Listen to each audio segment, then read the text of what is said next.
The 80s was a turning point for General Motors. This was the era when GM, once the untouchable king of American automakers, decided to take a sharp turn into a brick wall of bad decisions. And let's be real, when you think of the worst GM cars, your mind probably flashes to some plasticky, underpowered mess that looked like a high school shop project. But hold on, because as much as GM fumbled the ball in the 80s, they did manage to sneak out a few actual winners. So today, we'll be comparing the absolute worst versus best GM vehicles of 1980, starting with a car that was basically a death sentence wrapped in cheap plastic.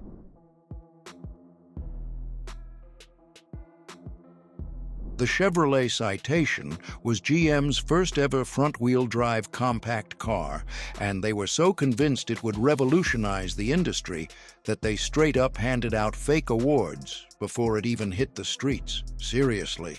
Motor Trend named it Car of the Year in 1980 before anyone even got to drive one. Spoiler alert, that decision aged like milk. The Citation was supposed to be the future, fuel-efficient, roomy, and modern, which in 1980 meant less chrome, but in reality, it was a death trap. The brakes locked up if you even thought about stopping. The power steering had a mind of its own, and the build quality was so bad that half the car could fall apart before you knew it. And don't even get me started on the rust. Within a couple of winters, Citations were dissolving like they were made of Alka-Seltzer. It got so bad that GM had to recall over 1 million of these things for safety defects alone. So yeah, the Citation wasn't just bad, it was dangerous. But hey, at least GM learned their lesson and never rushed another poorly engineered vehicle to market ever again. Oh wait.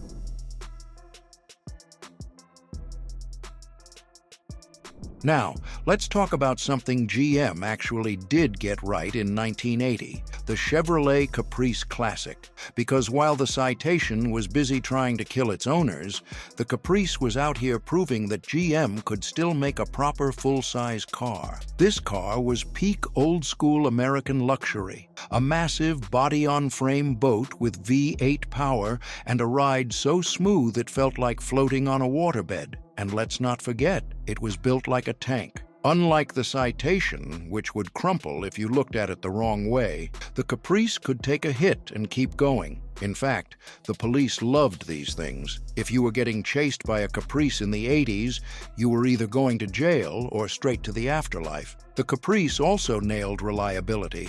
While a lot of early 80s GM cars were falling apart faster than GM's reputation, these models just kept running. Sure, it wasn't the flashiest car on the road, but if you wanted something comfortable, powerful, and built to last, the Caprice Classic was the way to go. Now, going back to GM's mistakes in 1980, if you ever wondered what rock bottom looked like for Cadillac, here it is. A car so pathetically bad that Cadillac themselves pretended it never existed.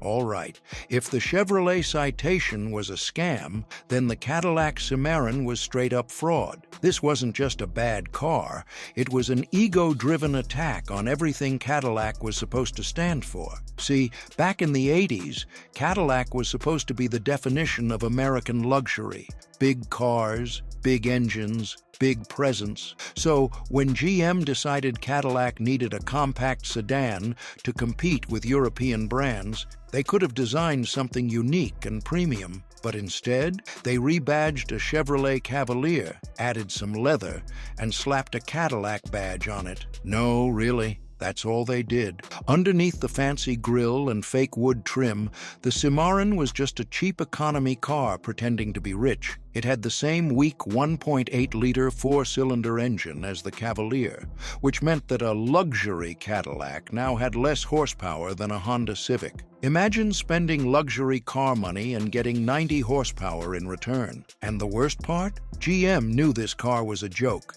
Internal Cadillac executives begged corporate not to release it, but GM went ahead anyway. And surprise, surprise, people weren't stupid. The Cimarron bombed harder than Adam Sandler's recent comedies. Cadillac's reputation took a nosedive, and it took them decades to recover. But for every cloud, there's a silver lining, and GM seemed to find it with the Buick Grand National.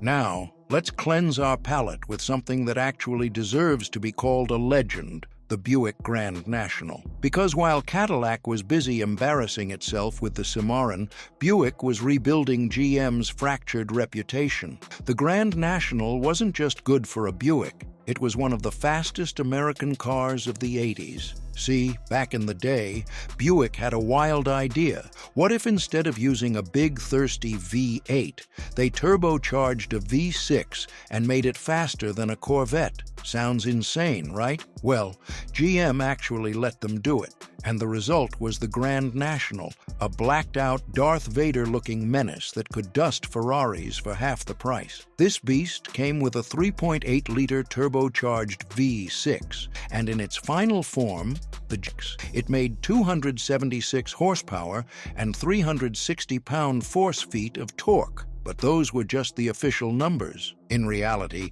Buick was lying about the horsepower so they wouldn't embarrass GM's own Corvette. Some say the real output was over 300 horsepower, which, for the 80s, was absolutely nuts. And here's the best part. While most GM cars from the 80s aged like a gas station sandwich, the Grand National became one of the most collectible American cars of all time. Going back to one of GM's worst creations, we have the 1984 Pontiac Fiero. Prior to its release, the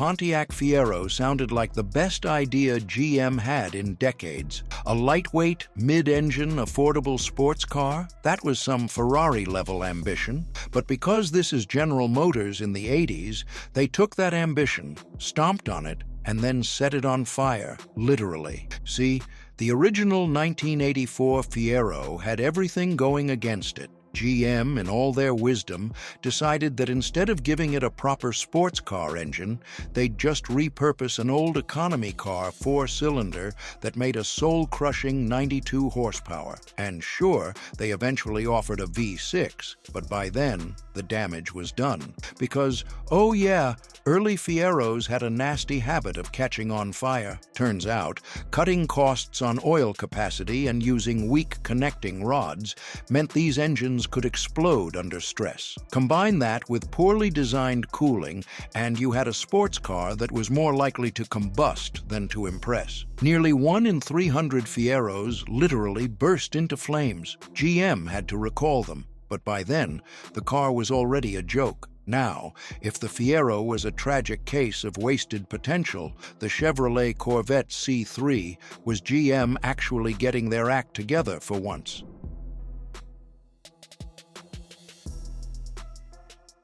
Unlike most of GM's questionable decisions in the early 80s, the C3 Corvette was still holding its own. Sure, the emissions regulations choked the power down to almost laughable levels, but this was still a Corvette, which meant it had just enough performance to remind people that GM could make good cars when they actually tried. By 1980, the Corvette was nearing the end of its shark-bodied third generation. It wasn't the tire-smoking monster of the 60s, but it was still the car you wanted if you were a cool Wall Street guy or some dude going through a midlife crisis. The base L48 engine wasn't much to brag about, but if you were smart, you checked the box for the L82 5.7-liter V8, which made a respectable 230 horsepower. Okay, maybe respectable is pushing it, but at least it wasn't as embarrassing as the California Spec 305 V8, which had a hilariously bad 180 horsepower and a mandatory automatic transmission. Still, performance aside, the C3 looked incredible. That long, low, and wide stance was impressive, and even with the reduced power, the Corvette still handled well, thanks to its four-wheel independent suspension and lightweight fiberglass body. Despite all the emissions restrictions and power struggles, the C3 remained a true American icon. It might not have been the king of the drag strip anymore, but it still turned heads, sold well, and kept the Corvette name alive until the much-improved C4 arrived in 1984. So, while the 80s were a dark time for GM's performance cars, at least the Corvette refused to completely embarrass itself, which is more than we can say for the Pontiac Phoenix.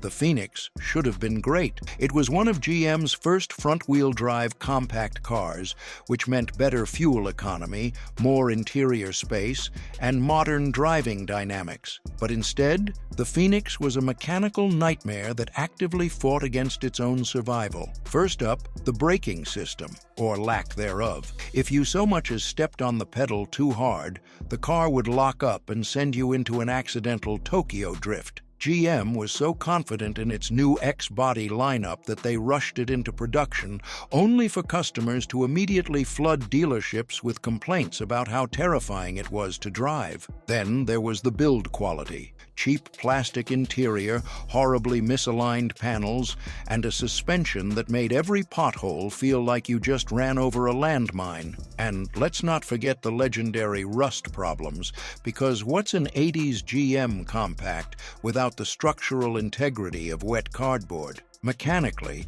the Phoenix was just as cursed. Engine choices ranged from the sluggish Iron Duke four-cylinder, which made about as much power as a lawnmower, to an underwhelming V6 that guzzled gas, but still somehow had zero performance. And if you were lucky enough to have one that didn't break down in the first few years, congrats, you were the exception. By the mid-80s, the Phoenix was so universally hated that GM had no choice but to kill it off, but not before permanently damaging Pontiac's reputation for building performance cars. In the end, the Phoenix wasn't rising from the ashes. It was crashing into them at full speed thanks to those faulty brakes. But hey, come to think of it, the Phoenix might not have been that bad because the Oldsmobile Omega took bad to a whole new level.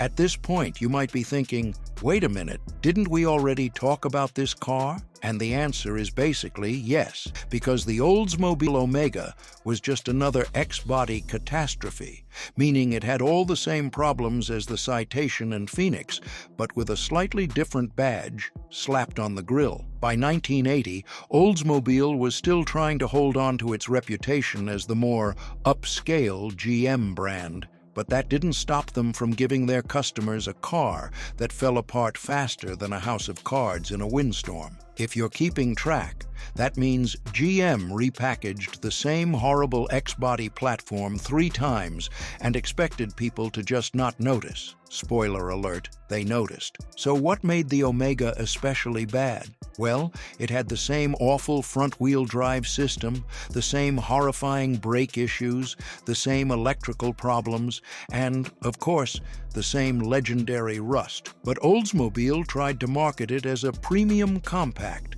meaning they slapped some fake wood trim inside, charged more money for it, and hoped nobody would ask why their car was already falling apart after 20,000 miles. And if you wanted performance, oh boy, the base model came with the Iron Duke 2.5-liter 4-cylinder, which had all the excitement of a dying lawnmower. If you were lucky, you could get a 2.8-liter or 3.8-liter V6, but at that point, you were just choosing between bad and slightly less bad. None of them made enough power to justify the Omega's horrible torque steer, which meant the car constantly tried to yank the steering wheel out of your hands under acceleration. To nobody's surprise, the Omega wasn't exactly a hit. By the mid-80s, GM was desperately trying to put the X-body disaster behind them, and the Omega quietly disappeared in 1984, never to be spoken of again. But its failure helped set the stage for Oldsmobile's slow, painful decline throughout the 90s,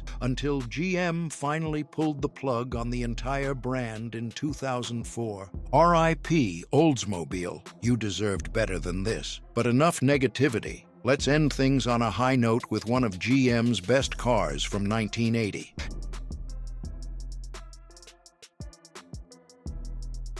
Now, you might be thinking, wait, another Oldsmobile? Didn't we just roast them for the Omega? Yeah, but unlike the Omega, the Cutlass Supreme was actually good. In fact, it was one of the best-selling cars of the entire 1980s, and for good reason. By 1980, the Cutlass Supreme was in its fourth generation, riding on the mid-size A-body platform. Unlike GM's flimsy, failure-prone S-bodies, the Cutlass was solid, comfortable, and actually built to last. It didn't try to be some revolutionary high-tech disaster. It was just a good, honest American car that people could depend on. The styling was perfect, with a long hood, sharp lines, and an upright grille that made it look way more expensive than it actually was. Inside, you got a plush, sofa-like bench seat, fake wood trim, and a dashboard that looked like it belonged in a 1970s living room, but in the best way possible.